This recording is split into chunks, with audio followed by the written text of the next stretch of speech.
All praise is due to Allah. We seek His help, we seek His forgiveness, and we send salutation upon Prophet Muhammad sallallahu alaihi wasallam and all those who follow his footsteps till the day of judgment. Respected brothers and sisters in Islam, we're still going with the series of the 7 major destructive sins.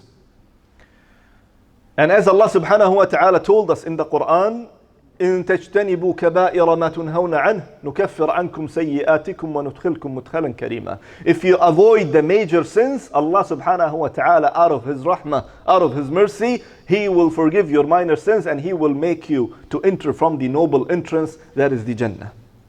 And the Prophet sallallahu alayhi wasallam told us in a hadith that is narrated in Bukhari and Muslim, اجتنبوا سبع الموبقات, be away from the 7 destructive sins. قالوا وما هن? They said, the Sahaba said, what are these 7 sins? And he said, al-ishraku billah, making shirk, engaging in magic, killing the soul without any reason, eating riba, eating the orphan's money, fleeing from the battlefield, and accusing the chastity of a believer woman. We spoke about all of them, alhamdulillah, in the previous weeks. And today we will talk about the last portion of this hadith, that is accusing the chastity of a believer woman who is unaware of anything what's going on outside. And Allah subhanahu wa ta'ala said in Surah Nur, إِنَّ الَّذِينَ يَرْمُونَ الْمُحْصَنَاتِ الْغَافِلَاتِ, those who accuse the chastity of the chaste woman, al-ghafilat, they are unaware what's going on. Al-mu'minat, the believers, what will happen to them? لُعِنُوا فِي الدُّنْيَا وَالْآخِرَةِ. Those who are accusing them, they will be cursed by Allah in this dunya and al-akhirah. Not only that, then what will happen? وَلَهُمْ عَذَابٌ عَظِيمٌ. Allah says, and they will have a severe punishment from Allah subhanahu wa ta'ala. Not only that, what exactly it means when you accuse a believer woman in her chastity, in her piety, especially the chastity? It means that you are telling people or telling her and announcing and telling other people that that woman, she is not an honest woman. She is not protecting her chastity. She is going and playing around with people or with men specifically. Do you know how severe this accusation is? And subhanallah, this accusation becomes so simple nowadays for Muslims living in an Arab world or an Asian world or in Europe, wherever they are living, accusing people, saying words that I cannot say on this minbar. It becomes so normal and easy that as someone is drinking a cup of water, how easily a person drinks a cup of water, accusing people, one another, and especially the believer woman, become that so simple. I know people in this country studying in some of the Western or private schools. When they talk to each other, because there is no deen, unfortunately, there is no basics, when they talk to each other and there is anything, if they are even joking, they will say a word to their female colleague that I cannot say it. And they will say, you are this. Subhanallah. And they laugh, and it's fine for them, they are smiling. Subhanallah. And this is something huge.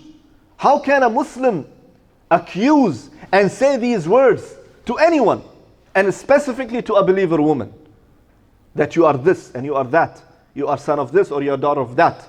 Subhanallah.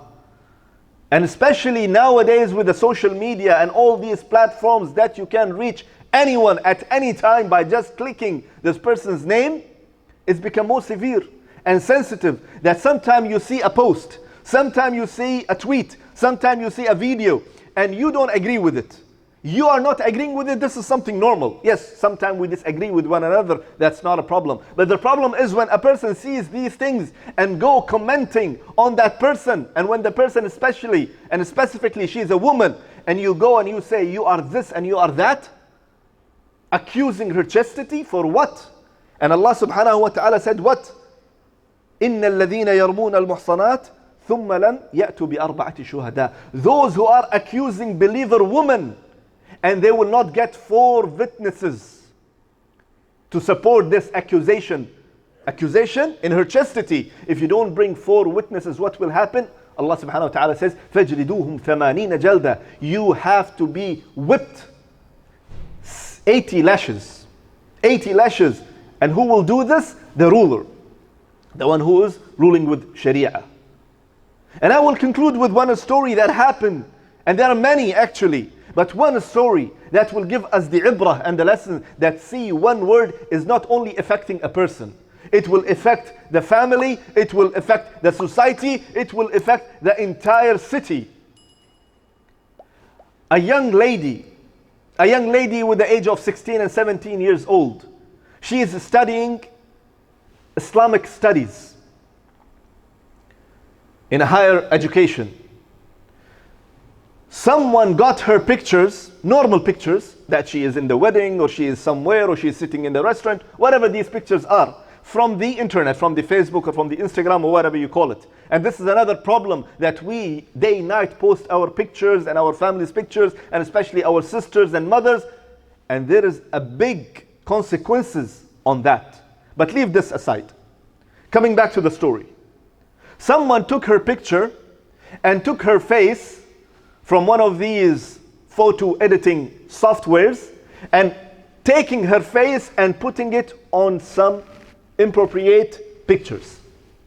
Means pictures of nudity and things like that. Took her face and put her on that specific other pictures. And then this man, who I can call him a devil in a shape of a human being, start messaging that lady, that girl, and saying, I want you to come out with me. I want you to call me in the night. I want you for this and that. I want you to do haram with me. And she refused. She said, who you are? And why are you talking to me like this? I will refuse. I will not listen to you. Then after that, he starts sending her these pictures, edited pictures. And she was shocked. And she realized that definitely these pictures are not for her. Definitely. But what she can do. And now she is saying, if you don't come out with me, if you don't do haram with me, if you don't call me, I will spread these pictures in the social media. She again refused.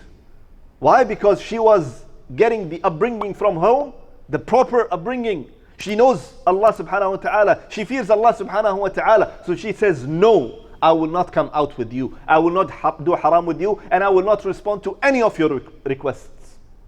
What happened? After that, this person started spreading these pictures in the social media, in the community, and in the society. And she got shocked.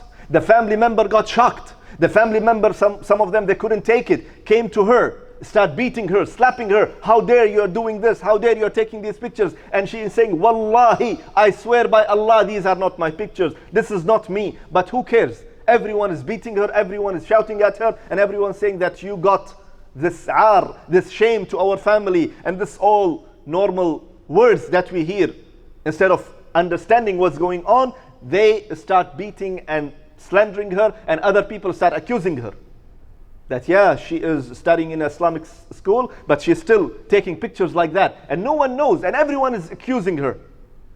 What she did, she went to her room, she wrote a letter, swearing by Allah that, oh my mother, I swear by Allah that this is not me. I swear by Allah that I am a woman with chastity. I am a woman with honor. I am a believer woman, and I did do all of this what you are accusing me. And after she wrote this letter with her own handwriting, she committed suicide. Subhanallah. She committed suicide at the age of 16, 17 years old. She couldn't take it that the entire people, community, society, even her family members accusing her. She couldn't take it, and she committed suicide. قتلوها قاتلهم الله. Subhanallah. So this is the consequences of when you accuse a believer woman or accuse any other woman, specifically believer woman. So my brothers and sisters, a Muslim is not a la'an or a ta'an, not the one who accuses, not the one who swears, not the one who take these words on his tongue as this is something normal. Using the F words or using the other words becomes something normal in our community and society. a Muslim ليس بالطعان واللعان. Muslim is not the one who swears. Muslim not the one who curse. Muslim is not the one who say bad things to anyone, Muslim or non-Muslim. So this is the story that we take heed from. We take a lesson from, my brothers and sisters. That this happened with this miskeen, poor lady who committed suicide. It could be any one of our sisters and our daughters and our mothers and whoever. May Allah subhanahu wa ta'ala protect us. And this all comes from where? From the beginning, from the tarbiyah. And then you hold yourself and abide yourself with the Quran and follow the sunnah of Prophet Muhammad sallallahu alayhi wa sallam. So I ask Allah subhanahu wa ta'ala to make us among those who take the heed. And I ask Allah subhanahu wa ta'ala to make us among those who are following the Quran, reading the Quran, understanding the Quran, and pondering upon the Quran and implementing the Quran in our life. And I ask Allah subhanahu wa ta'ala to make us among those who follow the sunnah of Prophet Muhammad sallallahu alayhi wa sallam and worship Allah subhanahu wa ta'ala alone. And we die on that and we meet Allah subhanahu wa ta'ala on tawheed. Ameen ya Rabbil Alameen.